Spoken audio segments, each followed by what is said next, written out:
Assalamualaikum semua. Semoga dalam keadaan sehat semua ya. Kalian sudah tahu belum Pak Daniel akan menjelaskan apa dalam video ini? Wah, pastinya udah kan, karena keterangannya ada di judul.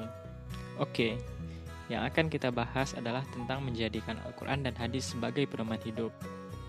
Pertanyaannya adalah, Al-Quran itu apa sih? Kok harus dijadikan pedoman hidup? Apalagi hadis. Apa itu hadis? Ada yang tahu?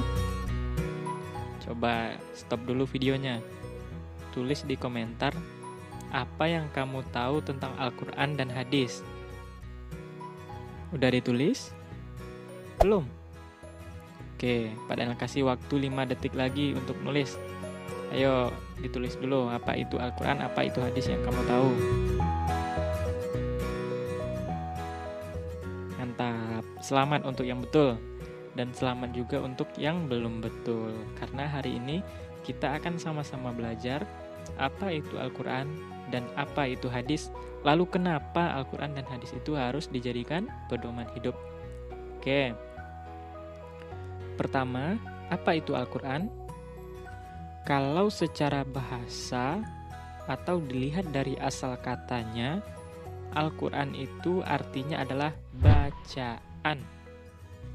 Sedangkan secara istilah, Al-Quran itu adalah wahyu Allah diturunkan kepada Nabi Muhammad melalui perantara malaikat Jibril secara berangsur-angsur selama 22 tahun, 2 bulan, 22 hari, dan membacanya bernilai ibadah.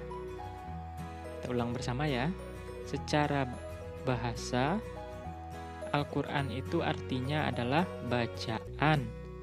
Sedangkan secara istilah, Al-Quran itu adalah wahyu Allah diturunkan kepada Nabi Muhammad melalui perantara malaikat Jibril secara berangsur-angsur selama 22 tahun, 2 bulan, 22 hari, dan membacanya bernilai ibadah.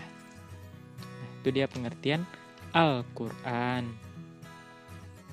Kemudian kita sudah tahu apa itu Sekarang kita coba belajar apa itu hadis. Kayaknya belum banyak yang tahu ya apa itu hadis. Oke.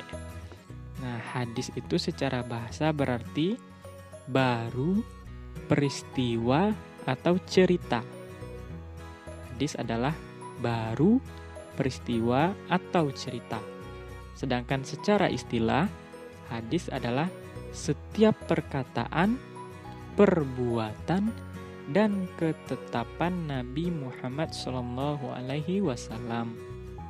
Nah, jadi hadis itu sumbernya dari Nabi Muhammad, baik itu perkataannya, perbuatannya, dan juga ketetapan Nabi Muhammad. Oke, mantap.